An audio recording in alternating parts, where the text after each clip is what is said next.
Hello everyone, आज है 1 जून और इस सेशन में द हिंदू एडिटोरियल का वोकेबुलरी कवर करते हैं। तो अगर आप किसी भी कॉम्पिटिटिव एग्जाम का तैयारी कर रहे हैं तो वीडियो अंत तक जरूर देखिएगा। चलिए वीडियो शुरू करते हैं। जल्दी से वीडियो को लाइक कर दीजिए, चैनल पे नए हैं तो जल्दी से चैनल को सब्सक्राइब कर लीजिए। तो चलिए देखते हैं आज का इंपॉर्टेंट वर्ड। तो जल्दी से पेन पेपर लेके बैठ जाइए और जो भी वर्ड साथ कवर कराया जाएगा साथ में नोट भी करते रहिएगा। नोट करने से चीज़ें जल्दी याद हो जाती है, इसलिए हम आपको प्रेफर करते हैं कि जल्दी से आप इसे नोट कर लीजिएगा। तो चलिए देखते हैं वर्ड। फर्स्ट वर्ड है इम्प्लीकेटेड। तो वर्ड के साथ साथ हम लोग ये भी देखेंगे कि ये कौन सा पार्ट्स ऑफ स्पीच है। तो यहाँ पे इम्प्लीकेटेड वर्ब की तरह काम कर रहा है। देखिए पार्ट्स ऑफ स्पीच से डायरेक्टली क्वेश्चन भी बन जाते हैं। बहुत सारे एग्जाम हो गया, लाइक सीडीएस हो गया, एनडीए हो गया, तो इसलिए हम लोग साथ में इसको कवर करते चलते हैं। तो इम्प्लीकेटेड यहाँ पे एक वर्ब की तरह काम कर रहा है जिसका मीनिंग होता है the effect that something will have on something else in the future. यानी कोई प्रभाव। इफेक्ट मतलब क्या होता है? प्रभाव, जो किसी चीज़ पे हो, किसी चीज़ की, ठीक है, किसी चीज़ का किसी चीज़ पे हो इन द फ्यूचर, यानी कि भविष्य में, उसको बोलते हैं इम्प्लीकेटेड। क्या बोलते हैं? इम्प्लीकेटेड, ठीक है। अगर इसके हिंदी मीनिंग की बात करें तो निहितार्थ हो जाएगा। क्या हो जाएगा? निहितार्थ इसका हिंदी मीनिंग हो जाएगा। सिनोनिम्स की अगर बात करें तो इसका सिनोनिम्स सजेशन हो सकता है, इन्फेरेंस, इंडिकेशन या फिर कोनोटेशन, ये सारे सिनोनिम्स हो जाएंगे। देखिए यहाँ पे आप देख पा रहे होंगे इम्प्लीकेटेड का सिनोनिम्स क्या क्या है। सजेशन हो गया, इन्फेरेंस हो गया, इंडिकेशन हो गया या फिर कोनोटेशन। तो यहाँ पे सजेशन हो गया, इंडिकेशन हो गया या फिर कोनोशन, सबके लास्ट में आईओएन आया है। तो जब भी वर्ड के लास्ट में आईओएन दिखे तो वह वर्ड नाउन की तरह काम करता है, क्योंकि जो आईओएन होता है वो नाउन सफिक्स होता है। ये क्या होता है? नाउन सफिक्स होता है। तो सफिक्स मतलब क्या होता है कि वर्ड के लास्ट में जुड़े, ठीक है। तो ये नाउन जो आईओएन होता है वो लास्ट में जुड़ के उसको नाउन में बना देता है, ठीक है, उस वर्ड को नाउन में कन्वर्ट कर देता है। तो ये ध्यान में रखना है और इसके थ्रू आप इजीली पहचान पाएंगे कि कौन सा वर्ड नाउन है। और जो भी आगे आएगा सफिक्स तो हम आपको बताते चलेंगे, नाउन हो जाए, चाहे वर्ब का हो जाए, चाहे एडजेक्टिव का हो जाए, ठीक है, या फिर एडवर्ब कहा जाए। तो जो भी सफिक्स आएगा साथ में डिस्कस करते चलेंगे। तो जल्दी से इसको नोट कर लीजिए, फिर आगे हम लोग कंटिन्यू करते हैं। तो चलिए बढ़ते हैं सेकंड वर्ड की तरफ। सेकंड वर्ड की बात करें तो सेकंड वर्ड है इंडल्ज। इंडल्ज यहाँ पे एक वर्ब की तरह काम कर रहा है जिसका मीनिंग होता है allow oneself to enjoy the pleasure of, यानी किसी को अलाउ कर देना, ठीक है, यानी कि उसको अनुमति दे देना ताकि वो क्या कर सके, किसी चीज़ की खुशी। प्लेजर मतलब क्या होता है? खुशी, हैप्पीनेस, उसको इंजॉय कर सके, उसको क्या कर सके? इंजॉय कर सके, ठीक है। अगर इसके हिंदी मीनिंग की बात करें तो लिप्त हो जाएगा, ठीक है। क्या हो जाएगा? लिप्त हो जाएगा।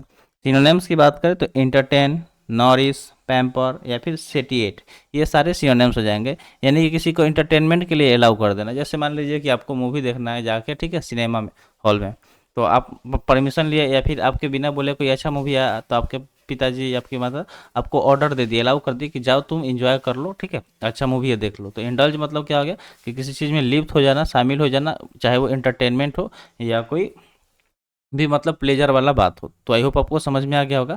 बढ़ते हैं नेक्स्ट वर्ड की तरफ। अगला वर्ड है क्रीमेशन, जो कि एक नाउन की तरह काम कर रहा है। लास्ट में आयो एन आया है तो इसलिए क्रीमेशन यहाँ पे नाउन की तरह काम करेगा, ठीक है, नाउन की तरह काम करेगा। तो इसको थोड़ा सा ध्यान में रखिएगा, ये नाउन की तरह काम कर रहा है, ठीक है। अगर इसके मीनिंग की बात करें तो इसका मीनिंग हो जाएगा dispose of a dead person's body by burning it to ashes typically after a funeral ceremony. तो देखिए क्रीमेशन मतलब क्या होता है कि मान लीजिए कोई जो पर्सन डेथ कर जाता है तो उसको क्या कर देना, जला के, जो मतलब डिस्पोज कर दिया जाता है, ख़त्म कर दिया जाता है, जला के उसको, ठीक है। तो जब क्या वो देखते होंगे आप, मतलब अलग अलग अलग अलग रिलीजन का अलग अलग सिस्टम है। मुसलमान लोग क्या करते हैं, उसको दफन कर देते हैं, जबकि हिंदू लोग क्या करते हैं, जला देते हैं। तो जो फ्यूनरल सेरेमनी होता है, अंतिम संस्कार, उसके बाद से जो जला के बॉडी को खत्म कर दिया जाता है उसको क्रीमेशन बोला जाता है, यानी कि अंतिम संस्कार इसका हिंदी मीनिंग हो जाएगा। अगर सिनोनिम्स की बात करें तो इनक्रिमिनेटेड, एस, किल्ड या फिर टॉस्ट, ये सारे इसके सिनोनिम्स हो जाएंगे। तो जल्दी से इसे नोट कर लीजिएगा। जैसे आप यहाँ पे देख पा रहे होंगे पिक्चर में, पिक्चर रिलेवेंट इंसर्ट कर दिया गया ताकि आप वर्ड को विजुलाइज करके याद कर पाएँ, ठीक है। तो आई होप आपको क्रीमेशन समझ में आ गया होगा, जिसका मीनिंग होता है अंतिम संस्कार, यानी कि किसी के बॉडी को जला के उसको खत्म कर देना आफ्टर ए फ्यूनरल सिस्टम, यानी कि अंतिम संस्कार के बाद। अगला वर्ड है प्रिलिमिनरी। प्रिलिमिनरी की बात करें तो एक एडजेक्टिव की तरह काम कर रहा है, ठीक है, ये एडजेक्टिव की तरह काम कर रहा है। बहुत सारे एग्जाम हो गए, लाइक यूपीएससी हो गया या बीपीएससी हो गया, ऐसे बहुत सारे एग्जाम है जिसमें पहला प्री एग्जाम होता है। आप प्री एग्जाम को सुनते होंगे तो उसको शॉर्ट में प्री बोला जाता है, जिसका ये मतलब डिटेल वर्ड दिया गया है प्रिलिमिनरी, जो एक एडजेक्टिव की तरह काम कर रहा है, जिसका मीनिंग होता है प्रीसीडिंग और done in preparation for something Fuller और मोर इम्पोर्टेंट। तो देखिए सिंपली इसकी अगर मीनिंग की बात करें तो प्रीसीडिंग मतलब प्रिलिमिनरी मतलब क्या होता है कि जो प्रारंभिक होता है, क्या होता है प्रारंभिक, जो पहले हो रहा है किसी चीज़ के प्रिपरेशन के पहले जो हो रहा है उसको प्रिलिमिनरी बोलता है। सिनोनिम्स की बात करें तो प्रिपेटरी, इंट्रोडक्टरी, इनिशियल या फिर ओपनिंग, ये सारे सिनोनिम्स हो जाएंगे। प्रिपेटरी, इंट्रोडक्टरी, इनिशियल या फिर ओपनिंग, ये सारे सिनोनिम्स हो जाएंगे। जैसे आप यहाँ पे देख सकते हैं कि मान लीजिए कि आप जब जॉब में जाते हैं, ठीक है, तो जॉब में अप्लाई करते हैं तो उसके पहले आपका मतलब आपको रिक्रूट करने से पहले आपका इंटरव्यू भी लिया जाता है। तो ये क्या हो गया, एक प्रारंभिक फेज हो गया, इनिशियल फेज हो गया। जैसे आप पिक्चर में देख सकते हैं यहाँ पे इंटरव्यू लिया जा रहा है इंटरव्यूअर द्वारा। देखिए जॉब इंटरव्यू यहाँ पे लिखा भी होगा, थोड़ा सा ध्यान दीजिएगा। तो आई होप आपको समझ में आ गया होगा। प्रिलिमिनरी मतलब जो प्रारंभिक कोई भी चीज़ हो है, मतलब जो पहले किया जा रहा है किसी एक प्रिपरेशन के लिए, उसको बोलते हैं प्रिलिमिनरी। अगला वर्ड है सस्टेन, जो कि एक वर्ब की तरह काम कर रहा है, ठीक है। सस्टेन यहाँ पे एक वर्ब की तरह काम कर रहा है, जिसका मीनिंग होता है the ability to be maintained at a certain rate और लेवल, यानी कि ऐसी एबिलिटी, एबिलिटी मतलब होता है योग्यता, क्या होता है योग्यता, जिसमें आप मेंटेन करके रखे हुए हैं किसी चीज़ को एक सर्टेन रेट, माने निश्चित रेट यानी कि दर, और लेवल मतलब क्या होता है स्तर, ठीक है। किसी लेवल स्तर या फिर दर पे मेंटेन करके रखना उसको सस्टेन बोलते हैं, यानी कि निरंतरता, किसी चीज़ में कंटिन्यूटी रखना, निरंतरता रखना। सिनोनिम्स की बात करें तो कंटिन्यूअस, वायबल, फिजिबल या फिर अनसीजिंग, ये सारे सिनोनिम्स हो जाएंगे। कंटिन्यूअस, वायबल, फिजिबल या फिर अनसीजिंग, ये क्या हो जाएंगे, इसके सिनोनिम्स हो जाएंगे। पिक्चर में दिखाया गया कि यहाँ पे प्लांट को ये लोग क्या कर रहे हैं, वाटरिंग, ठीक है, प्लांट को क्या कर रहे हैं, वाटरिंग कर रहे हैं, जिसकी वजह से वो क्या कर रहे हैं, मेंटेन करके रखे हुए हैं उसके रेट को, उसके लेवल को, ताकि वो कंटिन्यू बढ़ता रहे, ठीक है। तो सस्टेन मतलब क्या हो गया, निरंतरता, किसी चीज़ की कंटिन्यूटी का बात हो रहा है यहाँ पे। अब चलिए होमवर्क का बात कर लेते हैं। तो होमवर्क के पहले थोड़ा सा हम आपसे, बस आप अपना जो आपका गोल है, आपका एम, टारगेट, ठीक है, उसे आप कमेंट सेक्शन में कमेंट कर दीजिए, ठीक है, कि आपका गोल क्या है। फिर चलिए होमवर्क को डिस्कस करते हैं। तो होमवर्क में हम यही बोलते हैं कि जो भी वर्ड यहाँ पे कवर कराया जा रहा है, कोशिश कीजिए उसे सेंटेंस बनाने का, ठीक है। सेंटेंस अगर बनाते हैं तो कमेंट सेक्शन में कमेंट भी कीजिएगा। और आप अभी मतलब थोड़ा सा आपको दिक्कत है, वोकैब से फोबिया है, तो पहले स्टार्टिंग में आप वर्ड को ही टाइप करना शुरू कीजिए, ठीक है। एक इधर इंग्लिश में और इधर उसका हिंदी में टाइपिंग कर दीजिए, ठीक है। बस इससे क्या होगा कि आप जब टाइप करेंगे तो वर्ड जल्दी से याद हो जाएगा। तो इतना काम कीजिए, इससे आपको काफ़ी ज़्यादा बेनिफिट होगा। चलते हैं आगे, देखते हैं नेक्स्ट वर्ड क्या है। नेक्स्ट वर्ड है परपोर्टेड, जो कि एक एडजेक्टिव की तरह काम कर रहा है, जिसका मीनिंग होता है अपियरिंग और स्टेटेड टू बी ट्रू और नॉट नेसेसरीली सो, यानी कि कोई चीज़ जो मतलब तय हो, जिसको बोला जा रहा हो कि वो सही हो, लेकिन ज़रूरी नहीं है ऐसा कि वो मतलब सही हो, बस बोलने के लिए उसको बोलते हैं कथित, यानी कि जो चीज़ जो कहने के आधार पर सही लग रहा हो लेकिन वो ज़रूरी नहीं है कि वो सही हो, उसको बोलते हैं परपोर्टेड। सिनोनिम्स की अगर बात करें तो सो कॉल्ड, स्टेटेड, सपोज या फिर एवर्ड, ये सारे सिनोनिम्स हो जाएंगे। सो कॉल्ड, स्टेटेड, सपोज या फिर एवर्ड सिनोनिम्स हो जाएंगे किसके, तो परपोर्टेड के, जिसका मीनिंग होता है कथित। बढ़ते हैं नेक्स्ट वर्ड की तरफ। नेक्स्ट वर्ड की बात करें तो नेक्स्ट वर्ड है इंसिडेंट्स, जो कि एक नाउन की तरह काम कर रहा है, ठीक है, ये एक नाउन की तरह काम कर रहा है। अगर इसके मीनिंग की बात करें तो इसका मीनिंग होता है an instance of something happening, an event और ऑकुरेंस, मतलब किसी चीज़ को होने को क्या बोलते हैं, इंसिडेंट बोलते हैं। चाहे कोई इवेंट हो गया या कोई ऑकुरेंस, उसको इंसिडेंट्स बोलते हैं, यानी कि कोई घटनाएं हो गया, ठीक है, कोई घटना जो हो गया उसको बोलते हैं इंसिडेंट्स। सिनोनिम्स की बात करें तो सर्कमस्टांसेस, एपिसोड, इवेंट या फिर फैक्ट, ये सारे सिनोनिम्स हो जाएंगे। सर्कमस्टांसेस, एपिसोड, इवेंट या फिर फैक्ट, ये सारे सिनोनिम्स हो जाएंगे किसके, इंसिडेंट्स के।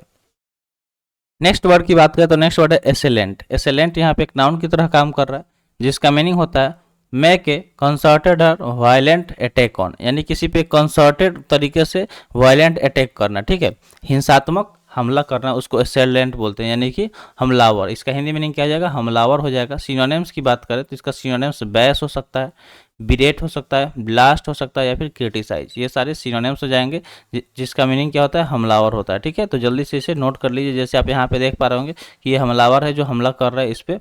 तो पिक्चर भी देखते रहिएगा, पिक्चर बहुत ज़्यादा आपको हेल्प करता है वर्ड को याद करने में। नेक्स्ट वर्ड की तरफ चलते हैं। अगला वर्ड आपके सामने है, वर्ड है एक्सक्लूडिंग। एक्सक्लूडिंग की बात करें तो एक वर्ब है जो कि इंक्लूडिंग का एंटोनिम्स है, ठीक है, इंक्लूडिंग का एंटोनिम्स है। इसका मीनिंग होता है deny someone access to a place, group और प्रिविलेज, यानी कि किसी को मना कर देना एक्सेस करने से, चाहे वो कोई जगह हो, चाहे कोई मतलब किसी तरह का प्रिविलेज हो। उसको बोलते हैं एक्सक्लूडिंग। क्या बोलते हैं? एक्सक्लूडिंग। अगर इसके हिंदी मीनिंग की बात करें तो छोड़ा गया, मतलब किसी को छोड़ दिया गया, एक्सक्लूड कर दिया गया, बाहर कर दिया गया।